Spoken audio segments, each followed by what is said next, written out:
ఎన్నికల సభ కూడా కాకుండా మీతో మీ కష్టంలో మీలో ఒకరుగా మీ కుటుంబ సభ్యులుగా మీ ముందరకు వస్తాము, మేము పోరాటం చేస్తామని మీ అందరి మధ్యలో, ముఖ్యంగా మధుపార్ గురించి మధ్యలో మా నాయకులు, మాకు చాలా ఇష్టమైన నాయకులు పెద్దలు హరీష్ అన్న గారు ఇక్కడ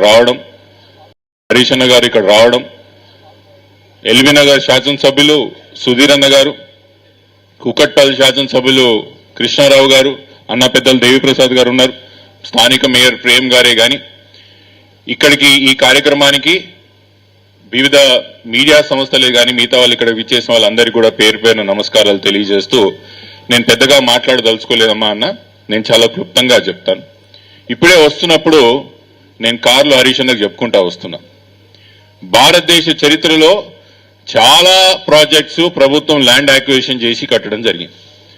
కానీ ఎక్కడా కూడా ల్యాండ్ యాక్విజిషన్ చేసిన దగ్గర ఎక్కడ కూడా రిసైడింగ్ హ్యాబిటేషన్స్ ని అక్వైర్ చేసి కూల్చి కట్టిన ప్రాజెక్టులు ఈ దేశ చరిత్రలో ఎక్కడా కూడా లేవనే విషయం చెప్తున్నారు. మీరు ఎప్పుడన్నా చూడండి, బాంబేలో ల్యాండ్ యాక్విజిషన్ చేసినప్పుడు స్లమ్స్ అక్వైర్ చేసిన షాంటీస్ అంటే అక్కడ ఉన్న హట్స్ స్లమ్స్ ని అక్వైర్ చేస్తారు, లేదా ఇరిగేషన్ ప్రాజెక్ట్స్ కోసం గ్రామాలని డిస్ప్లేస్ చేస్తారు, అది కూడా మనం చూసాం. కానీ రిసైడింగ్ అపార్ట్మెంట్స్ లో ఎప్పుడో డెకేడ్స్ నుంచి తరతరాల నుంచి వస్తున్న అపార్ట్మెంట్స్ లో కానీ కాలనీస్ లో కానీ అక్వైర్ చేసి ప్రాజెక్టులు కట్టింది ఈ దేశ చరిత్రలో లేదు. అది జరగదు కూడా, జరగనివ్వం కూడా అని చెప్తున్నారు. అది జరగదు. ఈ ప్రభుత్వం ఏదైతే మూసీ రివర్ డెవలప్మెంట్ ప్రాజెక్ట్ అని ఏదైతే పేరు పెట్టి మన ముందరకు వస్తున్నారో, it is a vanity project. చాలా మందికి మనం చదువుకున్న వాళ్ళం వ్యానిటీ ప్రాజెక్ట్ అంటే ఏంది, దీంతో పెద్దగా లాభం ఉండదు. కానీ నేను ముఖ్యమంత్రిగా, ప్రభుత్వానిగా నేను ముఖ్యమంత్రి అయినందుకు చూపించుకోవడానికి ఒక ప్రాజెక్ట్ కట్టాలనే కోరికే తప్ప దీనివల్ల ఎటువంటి లాభం లేదనే విషయం మీ ద్వారా ప్రభుత్వానికి తెలియజేస్తున్నా. మనం మొన్న పబ్లిక్ హీరింగ్ జరిగింది, ఖచ్చితంగా గట్టిగా అడిగినాం.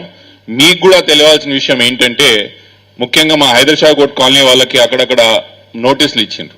We are acquiring this set property and the premise of MFL levels, FTL levels అన్నారు. నేను ఈరోజు ప్రభుత్వానికి మీ మధ్యలోకి వెళ్ళి ఛాలెంజ్ చేస్తున్నా, ఎంఎఫ్ఎల్ ఫిక్స్డ్ లెవెల్స్ మూసీ నదికి ఉన్నాయా? అసలు మీరు ఎప్పుడన్నా నోటిఫై చేసి ఎంఎఫ్ఎల్ లెవెల్స్ ఫిక్స్ చేసిండ్రా? చేయని ఒక ఎంఎఫ్ఎల్ లెవెల్స్ కి, లేని ఒక ఎంఎఫ్ఎల్ లెవెల్స్ కి మీరు ఎట్లా నోటీసులు ఇస్తారు? How did you come to the conclusion that Madhu park reach is in the MFL levels of Musi? Do you have a notified Musi MFL levels notified ఉన్నాయా? లేవు ప్రభుత్వం దగ్గర.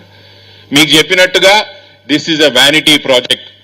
చూపించుకోవడానికి ప్రభుత్వానికి ఏదో ప్రభుత్వం, ఇప్పుడే మాకు ఎవరు అన్న అంకుల్ చెప్పారు, ఇప్పుడే డబ్బులు పెన్షనర్స్ ఇవ్వడానికి డబ్బులు లేవు, రైతు బంధువులకు రైతు బంధు ఇవ్వడానికి పైసలు లేవు, ఊర్లలో పెన్షనర్లకు ఇవ్వడానికి పైసలు లేవు. కానీ ఇంత పెద్ద ప్రాజెక్ట్ కట్టడానికి ప్రభుత్వానికి పైసలు ఎక్కడి నుంచి వస్తున్నాయని అడుగుతున్నా. ఎక్కడి నుంచి వస్తున్నాయి? ఈ దానికి ప్రాజెక్ట్ మాత్రం ముమ్మాటికి డే వన్ నుంచి కూడా నేను ముందే చెప్తున్నా, రాజకీయాల సంబంధాలు లేకుండా పెద్దలు హరీష్ అన్న వారు, మన ప్రాంతం వారు కాకపోయినా మీరు పిలవగానే మీ మధ్యలో వచ్చి మారల్ సపోర్ట్ గా నిల్చున్నందుకు హరీష్ అన్నకి మళ్ళొక్కసారి మీ అందరి తరఫున ప్రత్యేకంగా ధన్యవాదాలు తెలియజేస్తున్నా. పెద్దల అమ్మ సబితా ఇందర్ రెడ్డి గారిని కూడా వేదిక మీదకి రావాలని కోరుకుంటూ, one more point my dear friends who do not understand Telugu, let me reaffirm in English, we are here with you, we will fight it out to the end. आने वाले जमाने में सरकार केसीआर साहब का बनाएंगे जरूर, और हमारा as a policy we will make sure nobody is touching your properties. Thank you.